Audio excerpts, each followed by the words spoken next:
إن الذين قالوا ربنا الله ثم استقاموا فلا خوف عليهم ولا هم يحزنون أولئك أصحاب الجنة خالدين فيها جزاء بما كانوا يعملون ووصينا الإنسان بوالديه حسنا حملته أمه كرها ووضعته كرها وحمله وفصاله 30 شهرا حتى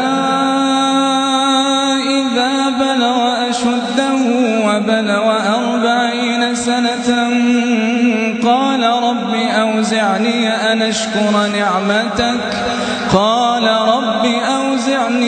أشكر نعمتك التي أنعمت علي وعلى والدي وأن أعمل صالحا ترضاه وأصلح لي في ذريتي إني تبت إليك وإني من المسلمين أولئك الذين يتقبل عنهم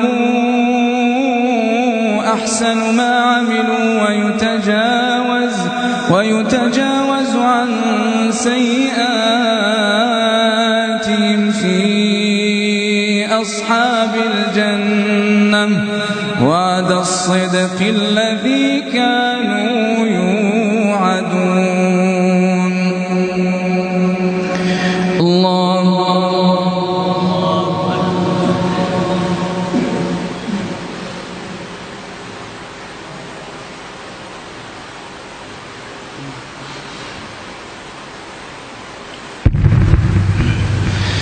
سمع الله لمن حمده. الحمد لله المتوحد في الجلال بكمال الجمال تعظيما وتكبيرا المتفرد بتصريف الأحوال على التفصيل والإجمال تقديرا وتدبيرا المتعالي بعظمته وجبروته تبارك الذي نزل الفرقان على عبده ليكون للعالمين نذيرا.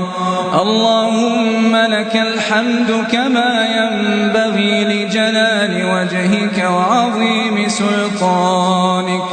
اللهم لك الحمد كما ينبغي لجلال وجهك وعظيم سلطانك.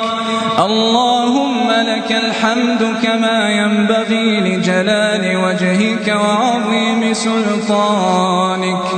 اللهم لك الحمد حتى ترضى ولك الحمد إذا رضيت ولك الحمد بعد الرضا حمدا كثيرا طيبا مباركا فيه مباركا عليه ملء السماوات وملء الأرض وملء ما شئت من شيء بعد.